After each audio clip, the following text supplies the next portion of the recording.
We are at Hawthorne Middle School North, and we're here for a very important day with Fireman Tony. You and the Countryside Fire are over here. You're actually giving CPR certification classes to all the 8th graders in Hawthorne District 73. Is that correct? That is correct, Lynn. We're at Hawthorne Middle North today, doing about 100 8th graders. We're going to catch them in a couple days for the second half, the other 100 8th graders. And then on Friday, April 5th, we'll be doing all of Hawthorne Middle School in 2 sessions as well. Okay, so you're going to have all the 8th graders who go to Hawthorne covered with and when we're talking about CPR, it isn't just the compressions. You're teaching about how to use a defibrillator. You're teaching them a lot of stuff here today. Well, we're teaching them adult CPR, the Heimlich maneuver, and then how to use the AED.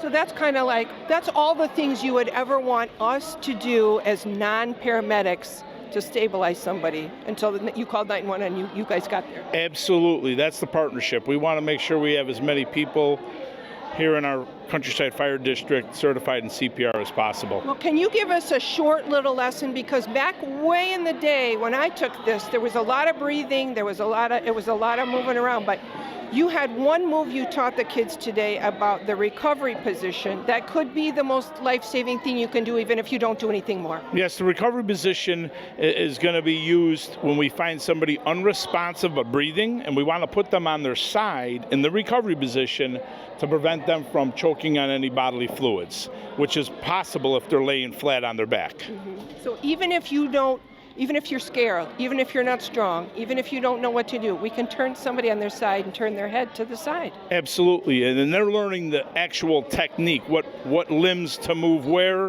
and how to make it easier to roll that person on their side. Okay, and now what Mr. Stordo and I just watched you do CPR, cardiopulmonary resuscitation. So you had a couple of steps, and the first thing to do is you only use it when? Well, we want to first make sure the scene is safe. Oh, yes. We want to be part of the solution and not the problem. And then we're going to check the level of consciousness of the person and determine, are we going to put them in the recovery position or are we going to do CPR? And then, of course, after I determine that, I need to tell somebody to call 911 and get the AED and then start my process. Okay.